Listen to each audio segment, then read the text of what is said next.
Hi, Douglas Rushkoff here. I write books about media, technology, and culture, and one in particular called Program or Be Programmed, which looks at the importance of digital literacy, uh, both for students and really for everybody.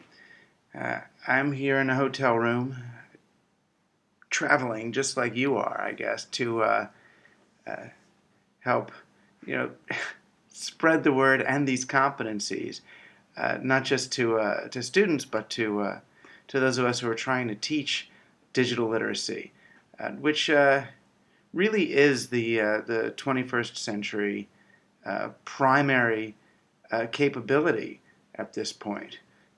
We are living on increasingly digital platforms that are learning a whole lot about us, and we're learning much less about them and the people and companies behind them. You ask any kid today, what's Facebook for? And they'll say, well, Facebook's here to help me make friends.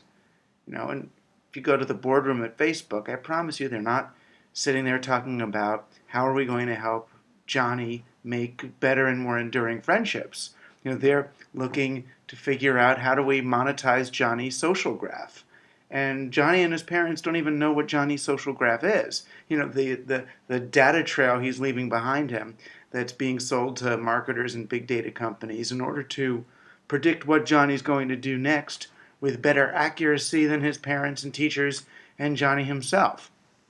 So you end up with someone like Mark Zuckerberg not only uh, creating a world where Johnny can no longer escape his past, because if you're like me, I'm still getting friend invitations via Facebook from people I've spent the last 40 years trying to get away from. But I'm also getting messages from the future I haven't yet lived in the form of marketing messages generated by big data algorithms based on the future I don't know that I'm going to have. Uh, it's not a pretty scenario. There's a lot of ways to make the argument for digital literacy. Uh, the ability to think critically about culture is not one of them, unfortunately, because thinking critically about culture gets everyone afraid that, oh, we're going to hurt the consumer base. So the arguments that you might have to use with administrators and others are more about, well, America's competitiveness in the world. What happens when 9 Chinese hackers bring down Citibank? Or what do we do when kids in Iran can program our drones while they're in the air because they've got better encryption skills than the kids in our own military? So things like that sometimes get people excited. Oh, we better learn this stuff. But you and I know the real reason to learn how to use these tools is so that we can use them in effective ways rather than just having them use us. This is as big a shift, I think, as the invention of print. And we lived in a different world after print than we did beforehand.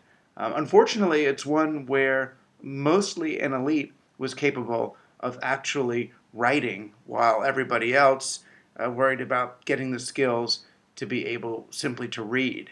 And I don't want our computer revolution, so to speak, to really be about people becoming computer users and thinking that that's the empowerment rather than computer programmers, or at least people who are literate enough about digital spaces to see how they're written, to understand what they're for, and to make conscious, purposeful choices about whether and how to implement them in their lives, in their businesses, and for our society.